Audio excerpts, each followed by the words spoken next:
नमस्कार, साफ संदेश से मैं अनिल कौशिक। न्यूज अपडेट 7 बजे कार्यक्रम बादरा आसपास में आप सभी दोस्तों का स्वागत है। दोस्तों, कार्यक्रम की शुरुआत हमेशा की तरह मुख्य खबर से ही करेंगे और आज हम रूस यूक्रेन युद्ध की आपको अपडेट भी बताएंगे और दोस्तों क्षेत्र की समस्याओं पर भी आज फोकस करेंगे और बादरा आसपास खबरों सहित मंडी के भाव, मौसम के मिजाज के बारे में बताएंगे। तो दोस्तों शुरुआत करते हैं। आज एक बार फिर दोस्तों हल्ला हो रहा है कि जो कोरोना है वो वापस आने वाला है और दोस्तों कुछ पश्चिमी देशों में और मैं कहूँ पूरे विश्व में तो लगभग 24 घंटे में 10 लाख से कहीं अधिक मामले कोरोना के पूरे विश्व में आए और दोस्तों इनमें से काफ़ी देश फ्रांस, इटली, कनाडा आदि ये देश ऐसे हैं जिनमें मात्र 6-7 देशों में ही 7 लाख से अधिक मामले कोरोना के आए हैं। तो दोस्तों भारत में स्थिति अभी नियंत्रण में है। आज भारत में मात्र 1549 मामले आए, 31 लोगों की मौतें हुई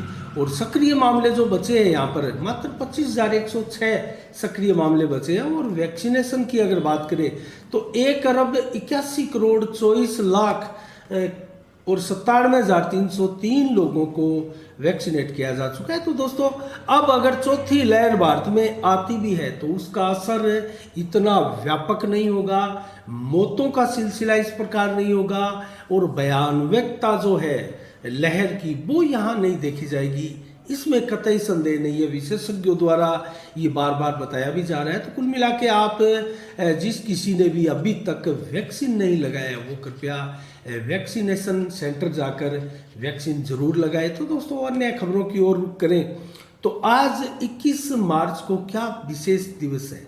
दोस्तों आज के दिन जो इंदिरा गांधी ने 1975 में इमरजेंसी लगाई थी उसको आज के दिन 21 मार्च को 1977 को हटाया गया था। दोस्तों उसके बारे में हम आपको बताएं तो ये भारत के इतिहास में एक प्रकार से काले अध्याय के रूप में अंकित है। करीब करीब 21 महीने तक रही थी ये इमरजेंसी और उस वक्त तत्कालीन राष्ट्रपति कौन थे, प्रधानमंत्री कौन थे, उनके बारे में हम विस्तार से आपको बताएं तो करीब 47 साल पहले की बात है। दोस्तों 25 जून 1975 को इंदिरा गांधी प्रधानमंत्री द्वारा यहाँ इमरजेंसी की घोषणा की गई थी और तत्कालीन राष्ट्रपति फखरुद्दीन अली अहमद द्वारा ये इमरजेंसी लगाने की घोषणा कर दी गई। तो दोस्तों इस प्रकार से इमरजेंसी यहाँ 21 महीने तक रही और आज ही के दिन जब 21 मार्च है, आज ही के दिन 1977 को इसको हटाया गया। उसके बाद में हुए चुनाव में दोस्तों इंदिरा गांधी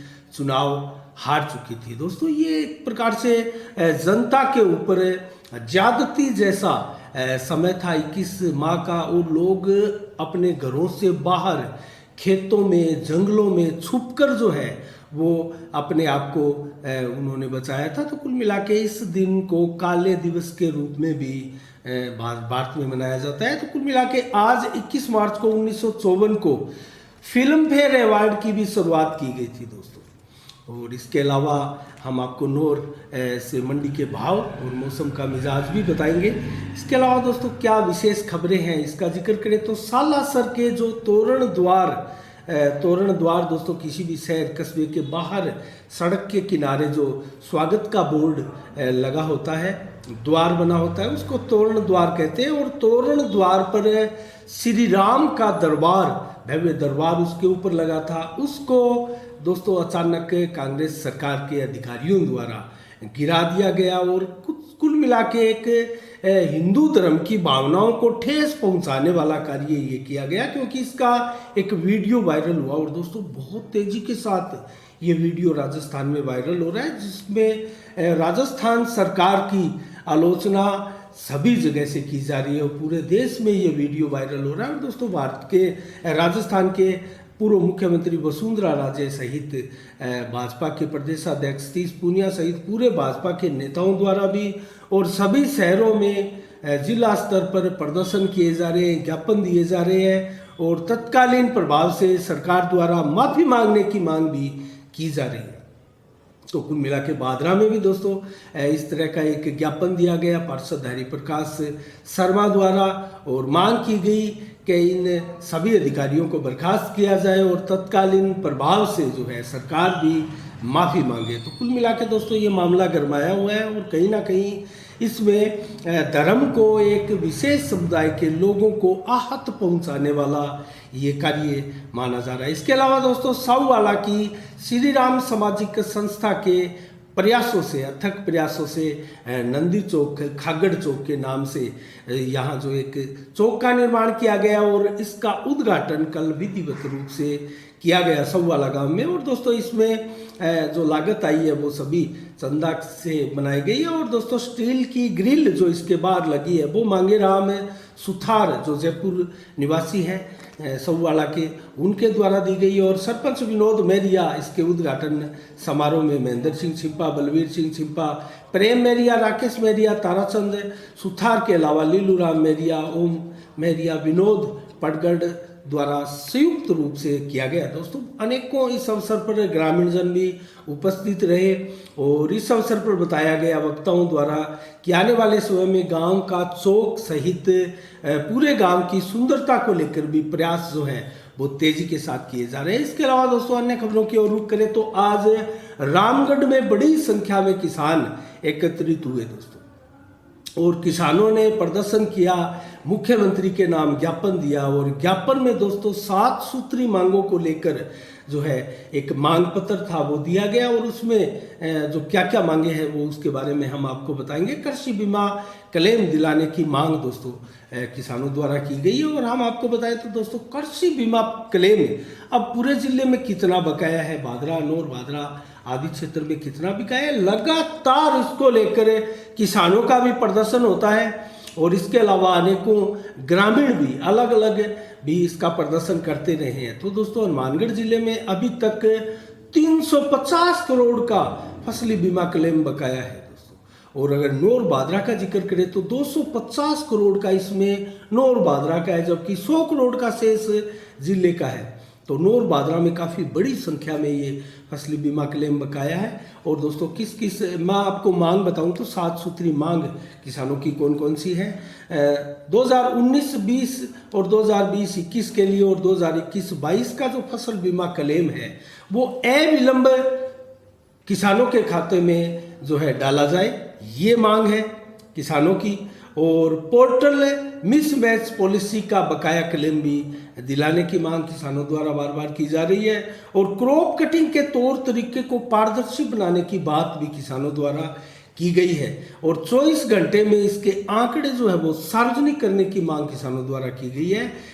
इसके अलावा बकाया बीमा क्लेम जो है बीमा धारक किसानों की जब मृत्यु हो जाती है दोस्तों, उन किसानों का जब तक उसके वारिस का प्रमाण पत्र दोस्तों नहीं प्रस्तुत किया जाता तब तक ये बीमा क्लेम नहीं मिल पाता है। इसको लेकर किसानों द्वारा जो है मांग की गई है कि स्थानीय तहसीलदार को इसकी जांच सौंपी जाए और तहसीलदार की रिपोर्ट मानी जाए। और दोस्तों उस आधार पर जो है ये क्लेम देने की मांग की गई है, ताकि बहुत से लोग ऐसे हैं जिनको ये क्लेम अभी तक नहीं मिला है वारिस प्रमाण पत्र के अभाव में। और वो टेक्निकली प्रॉब्लम जो है वो अधिकारी भी दुरुस्त नहीं कर रहे हैं, जल्दी से नहीं बना रहे हैं, तो इसकी मांग भी की गई है। इसके अलावा दोस्तों तहसीलदार अगर जांच करके या पटवारी की जांच से ये चीज़ें जो है वो सामने आएगी कि सच्चाई क्या है, इतना पावर तहसीलदार को देने की मांग भी की गई है। इसके अलावा दोस्तों अनअप्रूव्ड और पेंडिंग पॉलिसी का जो बकाया है वो 30 दिन में दिलाने की मांग की गई है। और इसके अलावा तहसील स्तर पर बीमा कंपनी का एक कार्यालय खोला जाए, उसमें एक जिम्मेवार अधिकारी की नियुक्ति हो, ताकि क्षेत्र की तमाम समस्याओं को यहाँ सुना जा सके, उसकी समस्याओं का निपटारा तहसील स्तर पर ही किया जा सके। दोस्तों ऐसी मांग भी है। और 7वीं मांग जो है क्रॉप कटिंग के बाद में जो लिस्ट है वो जल्द से जल्द जारी की जाए। और दोस्तों 2020 रबी फसल की जो लिस्ट है वो जारी नहीं की गई थी, तो वो लिस्ट जल्दी से जारी की जाए ताकि किसानों को इसका लाभ हो, इसके आंकड़े किसानों तक जल्दी से पहुंच सके। तो ये मांगे किसानों की दोस्तों प्रमुख रूप से है।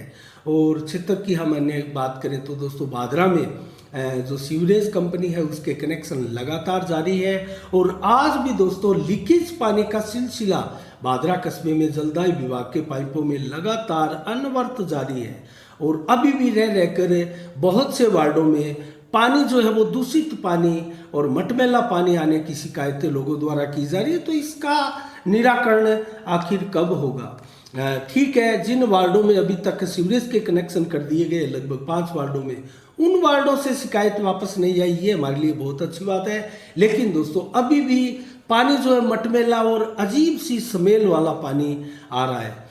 इसके लिए जो है प्रयास जलदाय विभाग द्वारा कब होंगे, कब सार्थक प्रयास होंगे, कब नई पाइपलाइनें डाली जाएगी, कब इस समस्या से कस्बा वासियों को छुटकारा मिलेगा, यह भी भविष्य के घर में है। लेकिन दोस्तों एक चीज़ मैं आपको ज़रूर कहूँगा, 6 महीने पहले ही जो सड़क मुख्य रोड बनी है दोस्तों, उसको जलदाय विभाग द्वारा जो है उसको उखाड़ कर, उसको फाड़ कर जो है उसमें पाइपलाइन डाली जा रही है।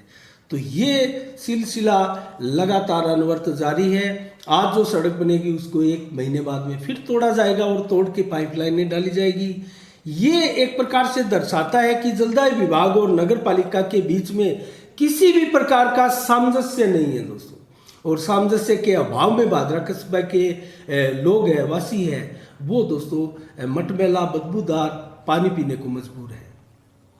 तो इस प्रकार दोस्तों सीवरेज के कनेक्शन जो है वो तेजी के साथ हो रहे हैं, ये अच्छी बात है। लेकिन जो पानी की समस्या बार बार कस्बे में उत्पन्न हो रही है, उसको लेकर भी चिंताएं बढ़ती जा रही है। तो कुल मिला के दोस्तों हम जिक्र करें रूस यूक्रेन युद्ध की अपडेट का, तो दोस्तों आज 26वां दिन है। रूस युद्ध जो है लगातार भीषण होता जा रहा है दोस्तों। यूक्रेन के बर्बाद कर चुके अनेकों शहरों पर अब कब्जे भी रूस के होने लगे हैं। और दोस्तों हम आपको बताएं ये नया आज क्या हुआ है अपडेट में।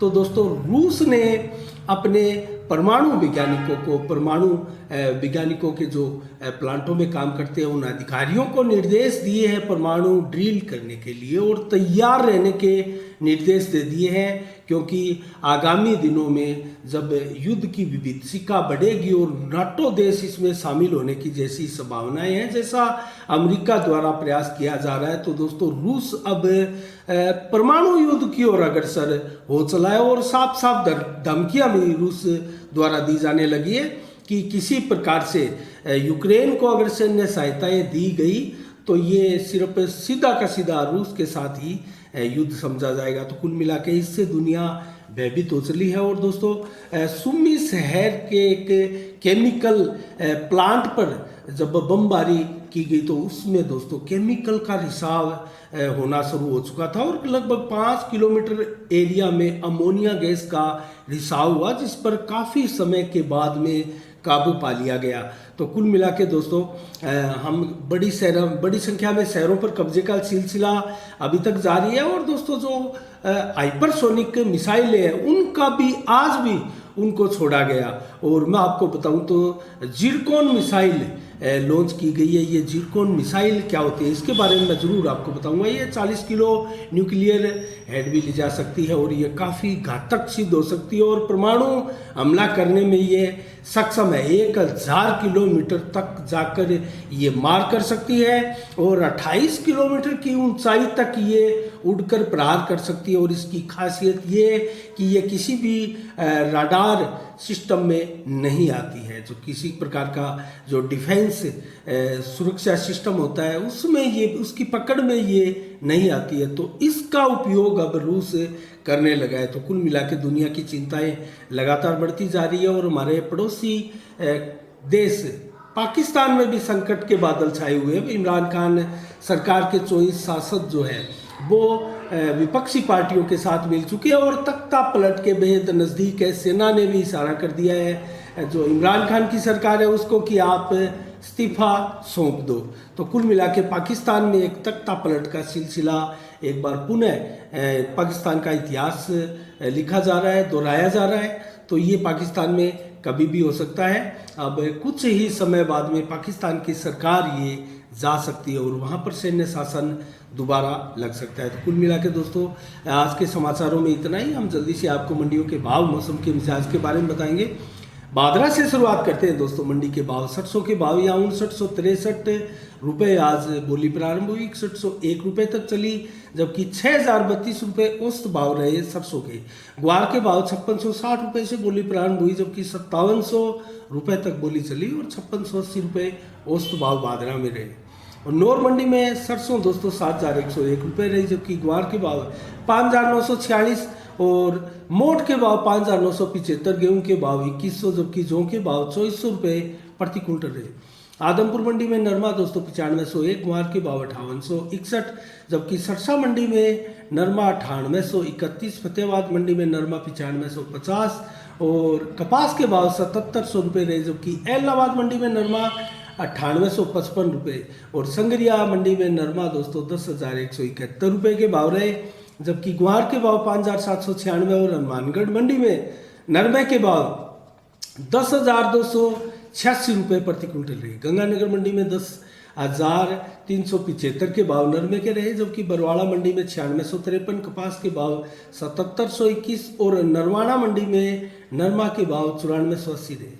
तो कुल मिला के मंडी के भाव ये रहे। मौसम का मिजाज बताएं तो आज 21 मार्च को दोस्तों आज भीषण गर्मी रही। आज भी 28 डिग्री टेम्परेचर दिन भर आज रहा और 11 से 18 किलोमीटर की रफ्तार से हवा चली। 10 से 15% बादल छाए रहे। शाम को भी कमोबश बादल करीब 30-40% छाए रहेंगे। 11 से 14 किलोमीटर की रफ्तार से हवाएं चलेगी और 31 से 36 डिग्री टेम्परेचर रहने की संभावना है।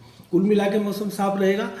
22 मार्च को कल मौसम 23 से 34 डिग्री टेम्परेचर सुबह रहेगा, 36 से 38 डिग्री टेम्परेचर दोपहर को, जबकि 30 से 36 डिग्री टेम्परेचर कल शाम को रहेगा और 18 से 22 किलोमीटर की रफ्तार से हवाएं चलेगी। बादल बिल्कुल नहीं होंगे। शाम को देर शाम तक 15 से 20% बादल छाए रहेंगे और रात को भी दोस्तों 24 से 29 डिग्री टेम्परेचर रहेगा। 7 से 14 किलोमीटर की रफ्तार से हवाएं चलेगी। 10% बादल छाए रहेंगे। मौसम बिल्कुल कल शाम को रात को भी साफ रहेगा।